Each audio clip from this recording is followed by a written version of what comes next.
Hello friends, आप लोगों का बहुत बहुत स्वागत है हमारे यूट्यूब चैनल एग्ज़ाम हब में। आज का हमारा वीडियो है कि अगर आपने अपनी एसएसओ आईडी बना रखी है लेकिन अभी तक उसमें ओटीआर यानी कि वन टाइम रजिस्ट्रेशन आपने नहीं किया है, तो हम वन टाइम रजिस्ट्रेशन को कैसे कर सकते हैं, क्या उसका तरीका है, वो आज की इस वीडियो में मैं आपको बताऊंगा। तो इसके लिए आपको क्या करना है, सबसे पहले आपको यहाँ पर sso.rajasthan.gov.in के साइन इन पेज पर आना है। यहाँ पर आपको अपनी एसएसओ आईडी, पासवर्ड और जो भी कैप्चा है वो एंटर करके आपको लॉगिन करना है।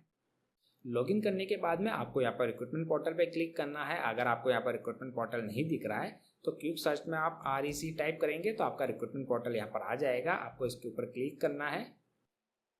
यहाँ पे क्लिक करेंगे, देन यहाँ पर हमको ओके पे क्लिक करना है।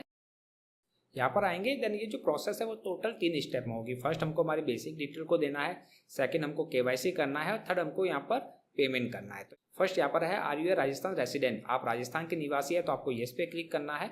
अगर आप राजस्थान के अलावा किसी अन्य राज्य से हैं तो आपको यहाँ पे नो पे क्लिक करना है। जैसे कि हम राजस्थान से हैं तो हम येस पे क्लिक करेंगे। देन वेरिफिकेशन टाइप, अगर आपके पास में जन आधार है तो आप जन आधार के थ्रू वेरिफिकेशन कर सकते हैं, आधार के थ्रू कर सकते हैं, SSO के थ्रू कर सकते हैं। तो हम यहाँ पर आधार के थ्रू करेंगे। यहाँ पर आपको अपना आधार नंबर को एंटर करना है। आधार नंबर एंटर करने के बाद में आप वेरीफाई पे क्लिक करेंगे। देन चेक बॉक्स पे क्लिक करके आपको अप्लाई पे क्लिक करना है।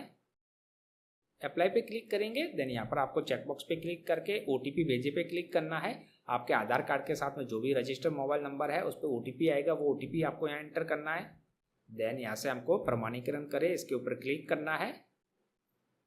तो हमारा जो आधार कार्ड का डेटा है वो यहाँ पर वेरीफाई हो गया है। अभी आप देखेंगे हमारा कुछ डेटा आधार कार्ड के थ्रू आ गया है, जैसे कि नाम हो गया हमारा, जेंडर, डेट ऑफ बर्थ, हमारा जो फादर नेम है वो यहाँ पर डेटा आ गया। अभी आपको क्या करना है, आपका जो नाम है, जो भी कैंडिडेट है उनके नाम को यहाँ हिंदी में एंटर करना है, फादर नेम को हिंदी में एंटर करना है, मदर नेम को इंग्लिश और हिंदी में एंटर करना है। यहाँ पर आपको अपने मोबाइल नंबर को एंटर करना है। अगर आप चाहे तो व्हाट्सअप नंबर भी एंटर कर सकते हैं। यहाँ से आपको अपनी कैटेगरी को सिलेक्ट करना है, अपने यहाँ पर रिलीजन यानी कि धर्म को सिलेक्ट करना है। मैरिटल स्टेटस को आपको यहाँ से एंटर करना है। आपके 1/6/2002 से पहले कितने जीवित बच्चे हैं, उसके बाद में कितने हैं वो आपको संख्या यहाँ पर एंटर करना है। विजिबल बॉडी मार्क को एंटर करना है। तो यहाँ पर हमने सारी डिटेल को एंटर कर दिया है। हमारा नाम, पिताजी का नाम, मदर नेम यहाँ पर हिंदी में और मदर नेम इंग्लिश में एंटर कर दिया है। अगर आपको इंग्लिश से हिंदी लिखने में दिक्कत हो रही है तो आपको क्या करना है, आपको इंग्लिश टू हिंदी गूगल पे सर्च करना है। यहाँ पर आप अपना नाम इंग्लिश में एंटर करेंगे तो वो यहाँ पर हिंदी में आ जाएगा। आपको सिंपली यहाँ से कॉपी करके उसको पेस्ट करना है। एक बार आप इसको चेक कर लीजिएगा कि हिंदी में आपको यहाँ पर कोई भी मात्रा की गलती ना हो। तो यहाँ पर सारी डिटेल हमने एंटर कर दिया है। जैसे कि यहाँ पे जो कैंडिडेट है वो मैरिड है तो उस केस में मैरिड को सिलेक्ट कर दिया, उनके जीवन साथी के नाम को एंटर कर दिया, जीवन साथी के पिताजी के नाम को एंटर कर दिया, जो मैरिज डेट है वो एंटर कर दिया, 1/6/2002 से पहले उनके कितने बच्चे थे, उसके बाद कितने थे वो एंटर कर दिया, बॉडी पर जो भी विजिबल मार्क है वो एंटर कर दिया है। अगर आप दिव्यांग है तो येस पे क्लिक करेंगे, अदरवाइज आपको नो पे क्लिक करना है। देन आप यहाँ पर नीचे की तरफ आएंगे तो यहाँ पर है domicile detail, do you belong to schedule area of Rajasthan TSP area. अगर आप राजस्थान के शेड्यूल एरिया से संबंधित है तो आपको येस पे क्लिक करना है और डिटेल एंटर करनी है। अगर नहीं है तो सिंपली नो पे क्लिक करना है। यहाँ पर आपको अपने डिस्ट्रिक्ट को सिलेक्ट करना है। देन नेक्स्ट यहाँ पर आपको अपने एड्रेस को एंटर करना है। जो भी आपका एड्रेस है वो यहाँ पर आ जाएगा। जैसे कि हमारा एड्रेस यहाँ पर हमने पूरा एंटर कर दिया है। अगर आपका आधार कार्ड से डेटा फेच हो जाता है तो अच्छा है, अगर नहीं है तो आप यहाँ पर मैन्युअली उसको एंटर कर दीजिएगा। दोनों सेम है तो आपको सिंपली चेक बॉक्स पे क्लिक करना है। यहाँ पर ऊपर वाला एड्रेस यहाँ पर आ जाएगा। देन अगर आप आर्म फोर्स से बिलोंग करते हैं तो आपको इस पे क्लिक करना है। ब्रांच और सर्विस स्टेटस को एंटर करना है, नहीं है तो नो पे क्लिक करेंगे। देन आपको नेक्स्ट करना है। नेक्स्ट यहाँ पर हमको KYC करना है। तो यहाँ पर है are you a Rajasthan government employ. अगर आप राजस्थान गवर्नमेंट एम्प्लॉय है तो आपको इस पे क्लिक करना है। राजस्थान गवर्नमेंट एम्प्लॉय नंबर को एंटर करना है। अगर नहीं है तो आपको सिंपली नो पे क्लिक करना है। देन नेक्स्ट यहाँ पर है instruction for live photo and hand written specimen upload. तो यहाँ पर हमको लाइव फोटो को कैप्चर करना है, हमारे हैंड रिटन स्पेसिमेन को अपलोड करना है, सिग्नेचर को अपलोड करना है हिंदी और इंग्लिश में, और लेफ्ट थंब इंप्रेशन को हमको यहाँ पर अपलोड करना है। तो यहाँ पर जो लाइव फोटो हमको अपलोड करना है, हैंड रिटन स्पेसिमेन अपलोड करना है, उसके बारे में यहाँ पर कुछ इंस्ट्रक्शन दिए हुए हैं। तो एक बार आप इनको अच्छी तरह से पढ़ लीजिएगा कि आपको 5 सेकंड तक जो भी कैमरा स्टार्ट होगा 5 सेकंड तक आप टाइमर रहेगा तो आपको वहाँ पर बिल्कुल सामने स्ट्रेट बैठना है, अच्छी तरह से सामने देखना है। अगर आपका फोटो कैप्चर हो जाता है उसमें आंखें बंद है तो आप उसको रिकैप्चर करिएगा। आपको बिल्कुल स्ट्रेट कैमरे की तरफ देखना है। अगर आप चश्मा पहनते हैं तो आप उसको पहन सकते हैं, लेकिन आपको ध्यान रखना है कि आपकी इमेज है उस पर लाइट का रिफ्लेक्शन ना हो, अनक्लियर ना हो, इन चीज़ों का आपको ध्यान रखना है। आपका जो भी फोटोग्राफ का जो बैकग्राउंड है वो प्लेन बैकग्राउंड होना चाहिए, ब्लर या डार्क फोटो नहीं होना चाहिए। प्रॉपर आपको फोटो खींचना है, आपका जो बैकग्राउंड है बिल्कुल सही होना है। तो इन सारी चीज़ों का आपको ध्यान रखना है। तो एक बार आप इसको अच्छी तरह से पढ़ लीजिएगा। देन आपको क्या करना है, चेकबॉक्स पे क्लिक करके आपको टेक फोटो पे क्लिक करना है।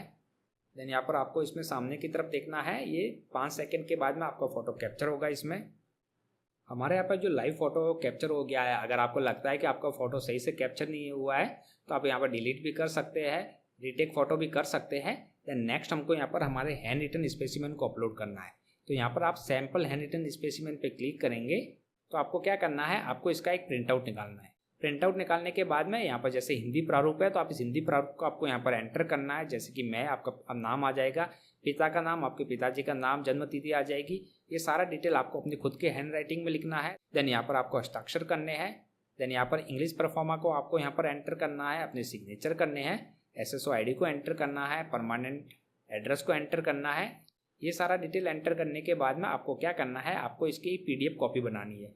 उस PDF कॉपी की साइज़ 100 से 200 KB के बीच में होनी चाहिए। देन आपको उसको यहाँ पर अपलोड करना है। तो हम यहाँ पर अपलोड पे क्लिक करते हैं, यहाँ से हम करते हैं सेलेक्ट।